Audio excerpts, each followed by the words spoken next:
கலந்து கொள்ளக்கூடிய இந்திய கூட்டணி அனைத்து தலைவர்களுக்கும் இங்கே திரளாக வருகிறது இந்த கூட்டத்தை சிறப்பித்துக் கொண்டிருக்கக்கூடிய ஆர்ப்பாட்டத்தில் கலந்து கொண்ட அன்பிற்கினிய அருமை சகோதரிகள் தாய்மார்களுக்கும் கழகத்தினுடைய முன்னணி செயல்வீரர்களுக்கும் தோழமை கட்சியினுடைய முன்னணி செயல்வீரர்களுக்கும் இந்திய கூட்டணி கட்சி சார்பாக என்னுடைய நன்றியை தெரிவித்துக் கொள்கின்றேன்.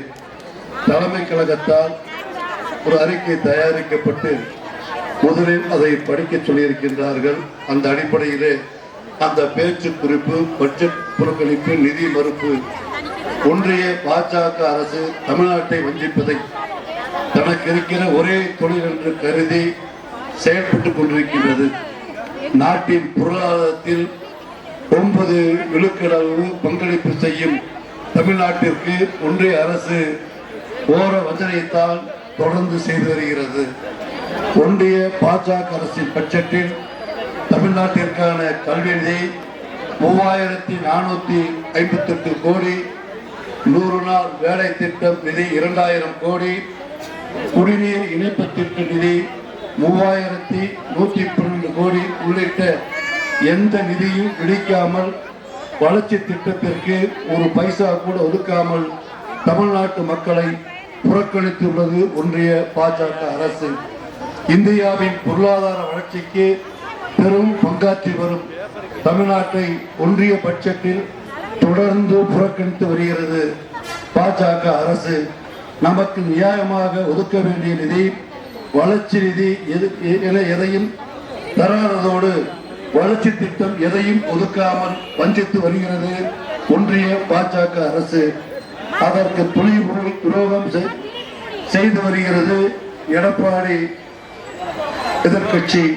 தமிழ்நாட்டிற்கான நிதியும் இல்லை, வளர்ச்சி திட்டமும் இல்லை என ஒன்றிய அரசு கைவிரித்த போதும் ஒன்றிய அரசு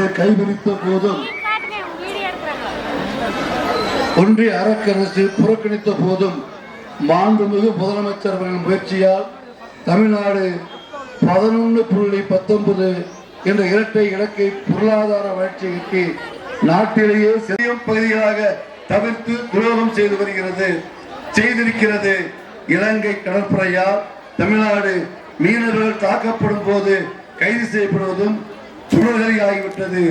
ஒவ்வொரு முறையும் தமிழ்நாடு அரசு கடிதம் எழுதி வற்புறுத்தினாலும் முழுமையான தீர்வை பெற்றுத்தராமல் தமிழ்நாட்டின் மீனவர்களுக்கு மிகப்பெரிய துரோகத்தை செய்திருக்கிறது. கச்சத்தீவை திரும்ப பெற வேண்டும் என சட்டமன்ற தீர்மானம் எழுதி வற்புறுத்திய போதும் அதற்கான எந்த முயற்சியும் ஒன்றிய பாஜக அரசு எடுக்கப்படவில்லை. முடக்கும் வகையில் NGE தேர்வை கட்டாயமாக்கியது ஒன்றிய அரசு, பாஜக அரசு. அதை நீக்க வேண்டும் என்று தமிழ்நாடு அரசு பல்வேறு சட்டங்களை ஈட்டிய போதும் தொடர்ந்து முட்டுக்கட்டை ஏற்படுத்தி வருகிறது.